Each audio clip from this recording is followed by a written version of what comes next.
सीतापुर के विकासखंड बेहटा को शारदा और रामपुर मथुरा विकासखंड को घाघरा नदी के प्रकोप से बचाने के लिए शासन द्वारा अरबों रुपए खर्च कर बनाए बांधों से घाघरा में छोड़े जा रहे लाखों क्यूसेक पानी की धार के आगे ये सभी भारी भरकम इंतजाम बौने साबित हो रहे हैं।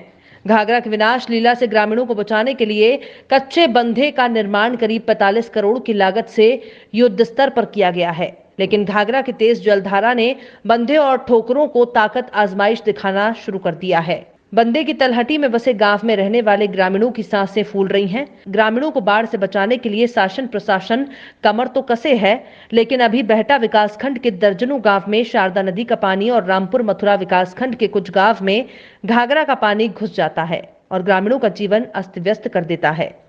आपको बता दें कि बीते दिनों ही विधायक सुनील वर्मा और नोडल अधिकारी बाढ़ क्षेत्र का दौरा करने गए थे और उनका दावा था कि क्षेत्र में अगर 5 लाख क्यूसेक पानी भी नदी में छोड़ दिया जाता है तब भी सभी गांव सुरक्षित रहेंगे, लेकिन आज इन तस्वीरों ने जमीनी हकीकत की पोल खोलकर रख दी है। वहीं ग्रामीणों की माने तो बीते दिनों से वो दहशत में अपने घरों से नहीं जा पा रहे हैं और अपने कच्चे घर को उजाड़कर दूसरी जगह विस्थापित होने का प्रयास कर रहे हैं। वहीं कई दिनों से भोजन न मिल पाने के कारण ग्रामीण भूखे भी सोने को मजबूर हैं। अब वो अपना गांव छोड़ ऊंचाई वाली जगहों पर छप्पर पल्ली तान कर रहने का प्रयास कर रहे हैं। ऐसे में सवाल ये उठता है कि शासन प्रशासन के द्वारा किए जा रहे दावे क्या हवाई साबित हो रहे हैं। जैसा कि हम लोगों को पता है कि यहाँ पर इंडस्ट्रियल इलाका है और बाढ़ आने से सारी फैक्ट्रियों पर प्रभाव पड़ा है इसका। हाँ भाई, जरूर पड़ा है प्रभाव। कितने मजदूर ऐसे हैं जो बेरोजगार हो गए हैं बाढ़ आने से? कम से कम यहाँ जितना इंडस्ट्रियल एरिया है इसमें कम से कम हजारों मजदूर बेरोजगार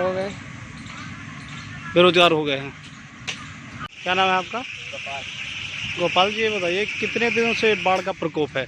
ये लगभग में वही 5-6 दिन से है। 5 दिनों से बाढ़ का प्रकोप है। ये किस नदी का पानी है?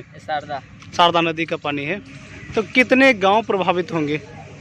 बरछता है, बरेला है, चटेला है, रजनापुर है, बड़रिया है, बोदहवा है, बसंतापुर है, भंभैला है, ननुही है, ये सब बाढ़ और मंगलापुर है। आप कहाँ से आ रहे हैं? बसंतापुर से आ रहे हैं। हाँ। क्या आपके बसंतापुर में बाढ़ का प्रकोप है? हाँ, ज़्यादातर है। क्या प्रशासन की तरफ से कोई राहत सामग्री आप लोगों को उपलब्ध कराई गई? कुछ नहीं मिला। जनपद सीतापुर में 2 नदियां हैं, एक शारदा और एक घाघरा।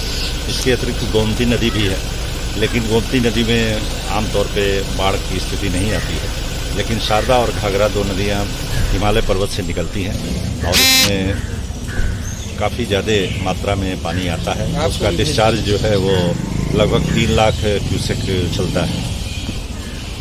लगभग 80 किलोमीटर का एरिया दोनों नदियों के किनारे पड़ता है जनपद का, और हमारी 3 तहसीलें लहरपुर, बिसवा और महमूदाबाद उससे प्रभावित होती हैं। बहुत सारे गांवों में पानी चला जाता है। इस साल वर्षा समय से पहले प्रारंभ हुई और साथ ही साथ पहाड़ों पर जो बारिश हुई है उससे दोनों नदियों में काफ़ी पानी आया है।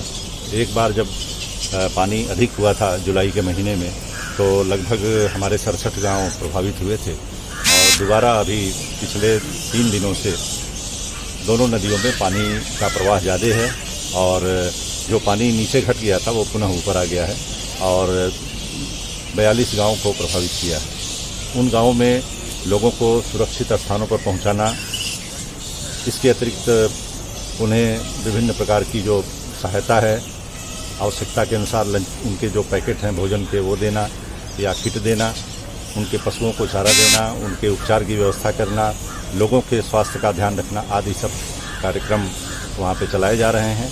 इसके अतिरिक्त बाढ़ विभाग द्वारा विभिन्न प्रकार के ठोकर, बंधे, कटर ये सब लगा करके विभिन्न गांवों को बचाया गया है। पिछले साल जो हमारा वर्ष चल रहा है, जो ये बाढ़ की स्थिति आई है, इससे पहले से लगभग 100 करोड़ रुपए से भी अधिक हमारी विभिन्न परियोजनाओं को उत्तर प्रदेश सरकार की तरफ से प्राप्त हुए थे, उस पर कार्य हुए हैं। और विभिन्न गांवों के जो लोग हैं जो कटान से बहुत ज़्यादा भयभीत रहते थे और पानी आते ही पलायन कर जाते थे, आज वो अपने गांव में सुरक्षित हैं और बाढ़ की स्थिति ठीक है।